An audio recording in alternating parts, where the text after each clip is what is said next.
Absolutely. Yeah, and let me ask you a question. What was that feeling, man? Because there's a lot of young cats out here that think the street life is all that. I remember everybody seen it when you was walking the court when you was a young cat.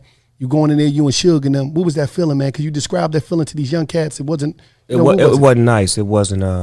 We talking about murder was the case. When you fighting for your life, when you fighting a murder case, and you in the judicial system, first of all, the system designed to beat you anyway.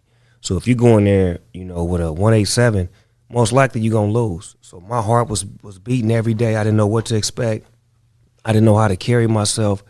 I didn't know how to act because I wasn't never in a position like that. Normally, when I went to court, I would just take the deal. Mm-hmm. You know what I'm saying? Because I didn't have money for a lawyer. I didn't have. Yeah, that was me. I was deal. Right. So nigga didn't have none of that. So this is the first time I ever had a lawyer. I ever had somebody speak for me to where I couldn't say nothing. I couldn't do nothing. I had to let the lawyer speak and just sit in court and just be on my best behavior. But at the same time, it was shit happening outside of court that was still going down. That was, prohibiting me from moving. I had to be on house arrest. Couldn't move certain ways, couldn't do certain things, but it taught me discipline. You know what I'm saying? In a real crazy way, it taught me discipline because everybody around me was running wild, and I was the only one that couldn't. Let me ask you a question. Suge Knight, did that man change your life forever?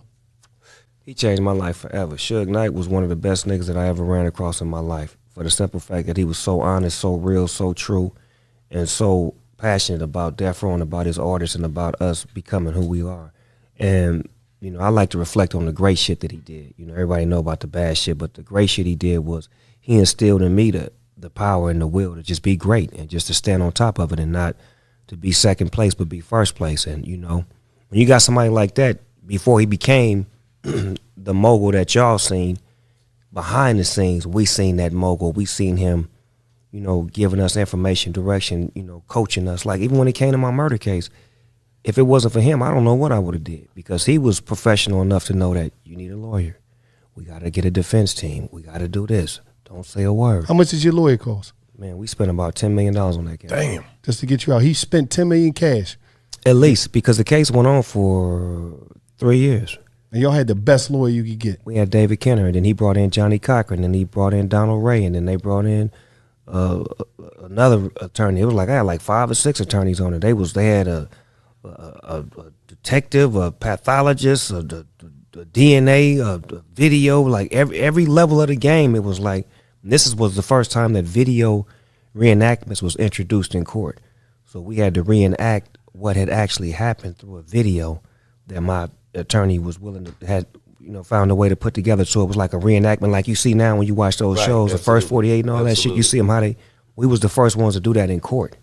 And that shit was because the money we was spending, and this lawyer was so sharp. He was like, I got to let people see, because the way they see you as just a gangbanger that did a drive-by. So we got to show them exactly what happened so they can be inside the seat and see exactly what took place. Let me ask you this.